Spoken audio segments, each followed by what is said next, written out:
everyone. Welcome back to the show. Today, we are joined by a great guest. We're joined by Rohan Shah, the co-founder and CEO of Conduit Commerce. Rohan, welcome to the show.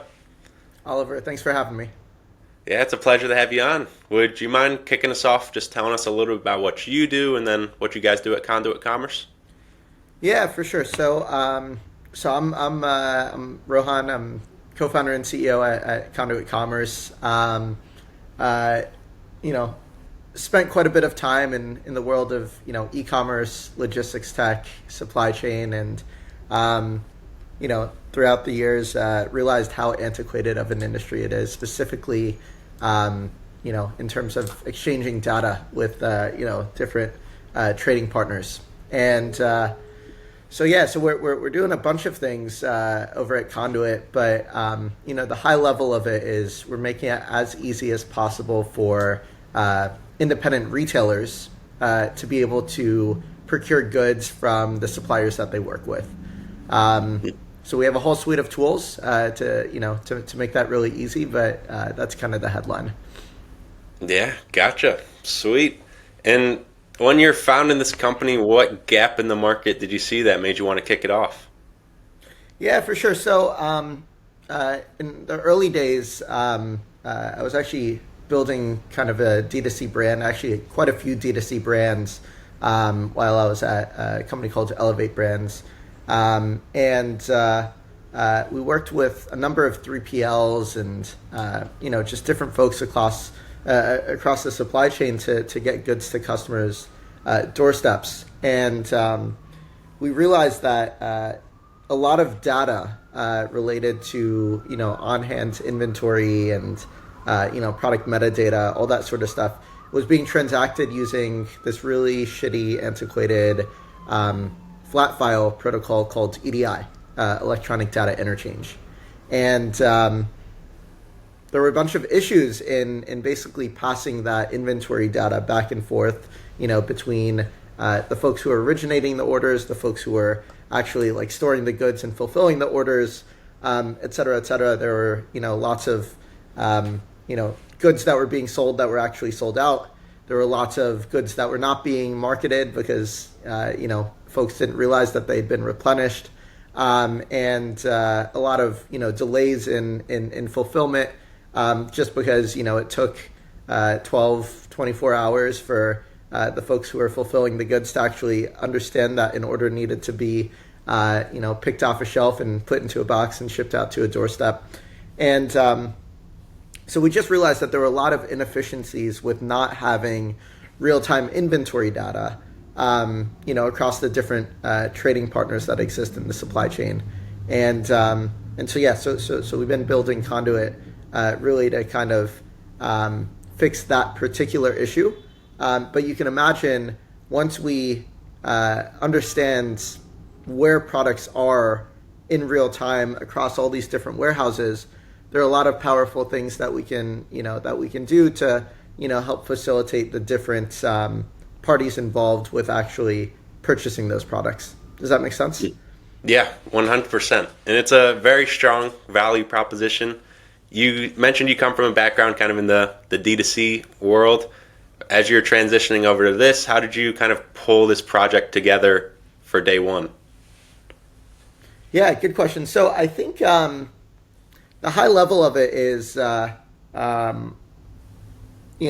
we wanted to find some sort of foundation that was a universal issue where, everyone was feeling the pain. And, when you think about something as simple as, not knowing on-hand information or, the various trading partners not knowing on-hand information, folks at the brand level are feeling the pain because there's a lower likelihood that a customer will actually buy a product from that brand if that brand's products are not being shown to the customer, number one. Number two, the distributor is feeling the pain because now they're taking on inventory risk for products that would otherwise be purchased, but are not being purchased because, again, the customer at the end of the day doesn't know that the product even exists, right? The store or the retailer is feeling a lot of pain because there's a higher likelihood of that customer churning and, going to buy a product from Amazon or one of the, big guys as opposed to buying from the independent. And then the consumer also has a pretty shitty experience because now, they're going to a store trying to look for something, and that product's supposedly out of stock, and so they have to again go to a different sales channel. So there's a much lower likelihood that they'll shop from that same place in the future. So so we wanted to find kind of a common thread of like, where does the pain really exist, and figure out, okay, what is the simplest way, the most direct way to solve that challenge. And the most obvious first principles way of solving that challenge is increasing basically transparency, or increasing the fidelity of the data across all those four different parts of the supply chain and beyond. Does that make sense? Yeah, no doubt. And as you're getting Conduit Commerce off the ground, like we said, you got a strong value proposition. How did you go about getting, say, your first 10 customers? What was that process like? Yeah, so my co-founders spent a decade at a pretty large wholesale distributor in entertainment goods and consumer electronics called Alliance Entertainment, publicly traded company. And so he saw these pain points, day in and day out while he was there.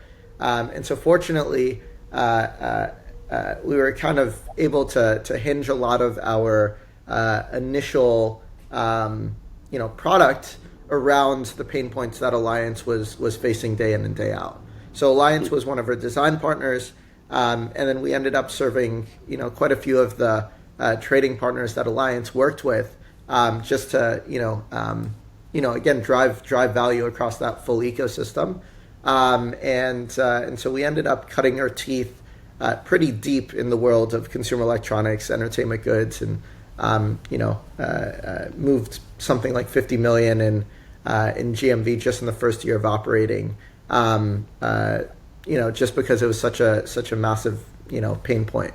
And then from there, obviously, we expanded into cosmetics and sporting goods and furniture and flooring and some other verticals, but fortunately, we were able to hinge off of some of Rahul, my co-founder's initial connections and experiences. Awesome. Yeah, that's always nice when you got a bit of a background you can lean into. Yeah. And Rohan, being the CEO, obviously you guys have scaled and expanded quite a bit.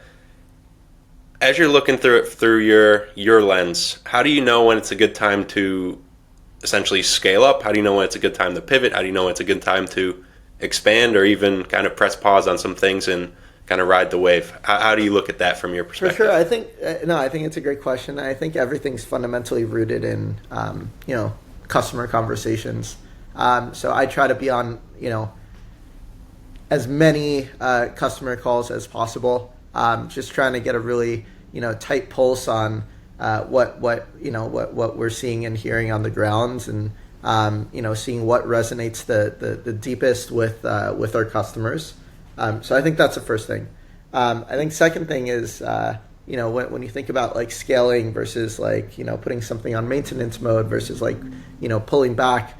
I think that's a constant challenge that every entrepreneur faces on a day-to-day basis, and I don't think there's a perfect answer, but what I've found is it's a constant seesaw between investing in eng capacity and investing in kind of sales, right? And driving more business, and then obviously taking into account burn and runway and all that sort of stuff when you think about the magnitude of the investment.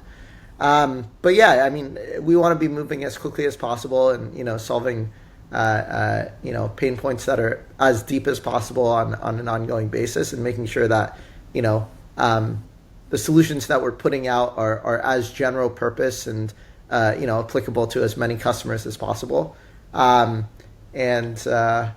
Yeah, I mean, it's a fun little game of optimization that we're always playing. Mm-hmm. Yeah, no, sounds like a fun one too. Hey everyone, sorry to interrupt this great conversation we're having with Rohan, Just wanted to take a few seconds to quickly introduce myself in case you aren't yet familiar. My name is Oliver Clingain. I'm the founder and CEO at Ascension, and we are the premier business development partner within tech. So if you are interested in learning how to scale and grow your own SaaS company, the first link in the description is going to be a link to my calendar where you can book a personal call with me one-to-one, and we can explore what that would look like for your business. Enjoy the rest of the episode. And if there's somebody out there listening right now that thinks they might need Conduit Commerce as a solution, what is your kind of metrics you look at? What makes somebody a good fit? What makes somebody a bad fit?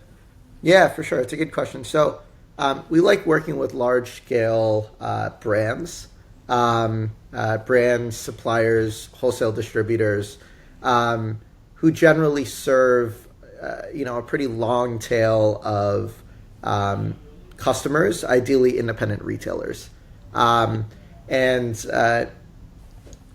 long as that dynamic or that shape of customer exists, we can generally drive a lot of value because, there are a lot of these folks who, just have so many accounts that they're managing and selling to on an ongoing basis, but they don't have a very good way for those folks to basically, send orders over to the suppliers and, have the data to help equip those buying decisions on an ongoing basis. And what do you think are some of the biggest misconceptions in the space that you guys regularly either come in and fix or kind of point out as challenges that customers face? It's a good question. So we kind of have two core parts of the business, right? So when you think about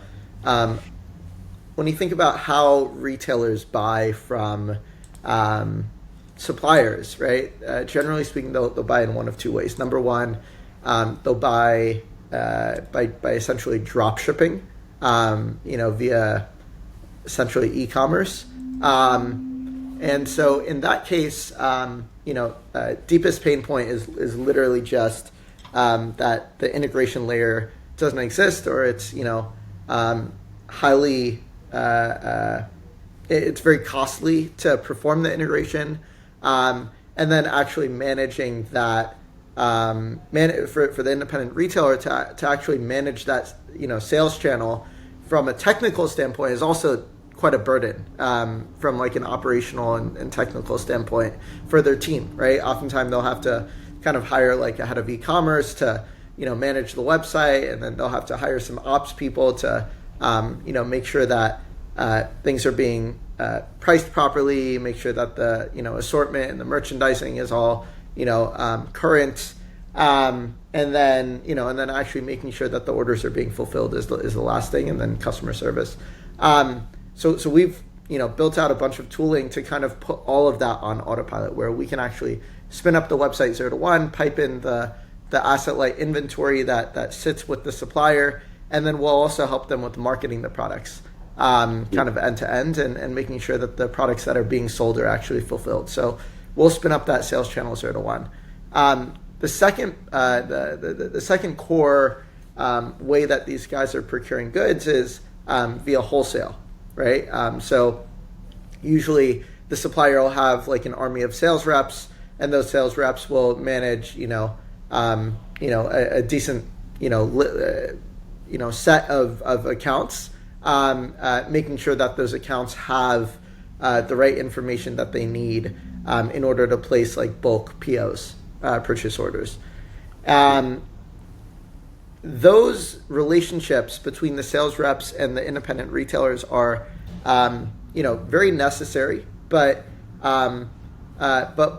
also they don't necessarily mean, just because the relationship exists, that doesn't necessarily mean that the independent retailer always has the right information that they need to be able to make that purchase decision.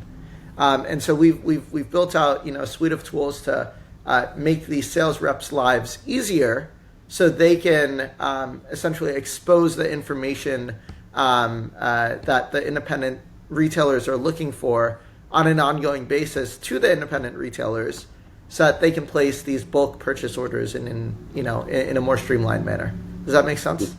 Yeah, yeah. And it sounds like both pillars kind of have a big impact on the sales process, or they can do. For Conduit Commerce and even your businesses in the past, what channels have you found the most effective for selling a tech solution? It's a good question. So I think we use a number of channels, right? Everything from content marketing to LinkedIn paid ads to some of these more organic SEO channels. But what we have found is at the end of the day, you just got to get in front of these store owners, and so we like trade shows a lot. We like kind of honestly like door-to-door sales, just like getting in front of these folks and showing them what's possible, and kind of digging deep into their existing workflow and figuring out, like in a very consultative way, how you can get their business from where they are to the North Star that they're marching towards as quickly as possible. Yeah, I like it. Lean into a little bit of shaking hands, kissing babies, the old school. For sure, yeah. The trade shows, the knocking. I like it. And Rohan, you guys have started to dabble in kind of the M&A space as well. Is that correct? Yeah, that's right. Just acquired a company called Wally, a few months ago, and we're really bullish on kind of social commerce and being able to generate sales via some of these newer mediums, right? Whether you think about like TikTok Shop or whatnot, in the social commerce space, but then also like obviously ChatGPT and some of these LLMs are more and more becoming kind of the origination point for these purchase decisions, so we're investing heavily in figuring out how we can bridge every source of demand, right? Again, whether that's Shopify or a sales rep or an LLM or a social commerce like live streaming platform. We want to bridge those sources of demand with the sources of supply that they're looking to tap into, and we want to do that in as close to real time as possible. And so that's kind of the game that we're playing. Does that make sense? No doubt. And as you were buying up Wally, how did you navigate that process? And before you answer that question, have you ever sold a company yourself? Yeah. So I built and sold a couple companies previously. One of them was kind of sensor fusion suite of tools for like circumnavigating in low GPS areas. We sold that to the Navy. Second company was a company called Slice Capital. It was an early B2B2C fintech equity crowdfunding platform. Built that for a little while and sold it to a larger player in the space. And so I think having that perspective and realizing how to make 1 + 1 = 3 encouraged us to think about inorganic growth channels as opposed to just building everything internally. And so I've known Mayank. He was the founder at Wally for quite a while, and he was building something pretty special. They ended up being one of the largest most adopted integration layers between Shopify and TikTok Shop. And we figured that combined we could probably make a pretty big dent in this world of especially social commerce drop shipping. And so really, really grateful to have him in our corner. Yeah, no doubt. It's very impressive stuff. And Rohan, as you've sold a couple companies now, you've bought one. If there was any tech founders out there looking to increase their valuation, is there any kind of words of advice you'd give them on how to do that? Yeah, I mean, I think when you think about valuations, right, it's really a function of how big is the market that you're serving. What is the moat that you've built relative to your product or service that is solving that pain point, and then and in line with that moat, like how sticky is the revenue that you've already generated, and then it's some sort of function across those two things of like, okay, what have you built, how many people does it serve, and and how likely are you to retain the folks that you already have because the product or service that you have is so amazing and your customers are so happy. And then generally speaking, folks will purchase you because they feel like they have some sort of advantage of being able to capture that upside, basically that delta between where you're at and where you can be quicker than you yourself. And so the market might value you at X because they feel that you in a silo will be it'll take you Y time to capture the rest of the upside.